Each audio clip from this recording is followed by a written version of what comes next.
निमिया के गाछ तारे बिसहर के डेरा, हे बिसहर के डेरा बैसल हेथिना, हे बैसल हेथिना।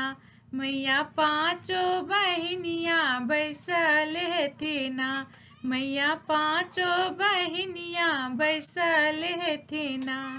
निमिया के गाछ तारे बिसहर के डेरा, हे बिसहर के डेरा बैसल हेथिना, हे बैसल हेथिना। मैया पाँचों बहनिया बैसल हेथिना, मैया पाँचों बहनिया बैसल हेथिना।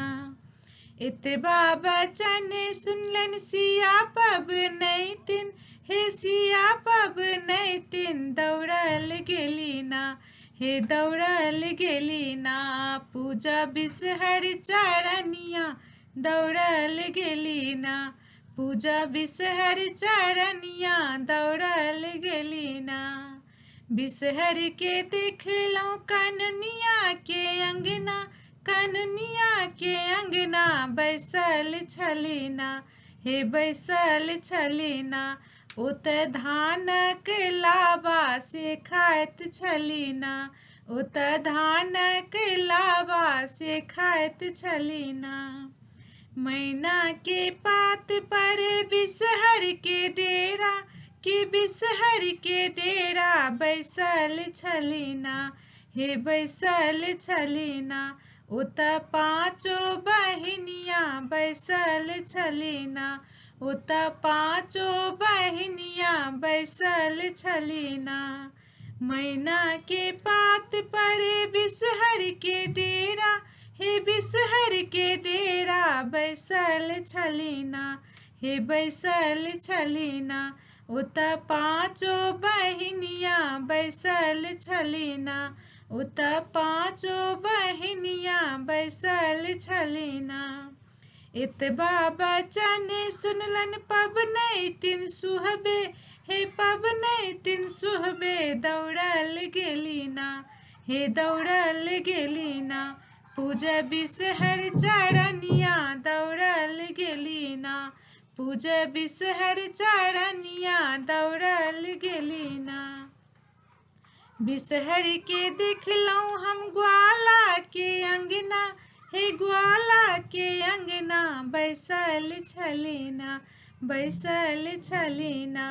ओत गैया के दूध पीबैत छलीना, ओत गैया के दूध पीबैत छलीना। चनन के वृक्ष तर बिसहर के डेरा, हे बिसहर के डेरा बैसल छलीना, हे बिसल छलीना। मैया पाँचों बहनिया बैसल छलीना, मैया पाँचों बहनिया बैसल छलीना। इतबा बचन सुनलन सिया पबनैतिन, हे सिया पबनैतिन दौड़ल गेलीना, हे दौड़ल गेलीना। पूजा बिसहर चरनिया दौड़ल गेलीना, पूजा बिसहर चरनिया दौड़ल गेलीना। बिसहर के देखलौं मालिन के अंगना, हे मालिन के अंगना बैसल छलीना, हे बैसल छलीना।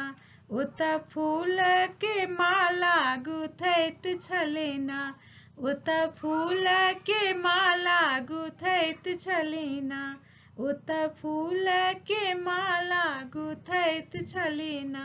मैया पाँचों बहनिया बैसल छलीना, मैया पाँचों बहनिया बैसल छलीना।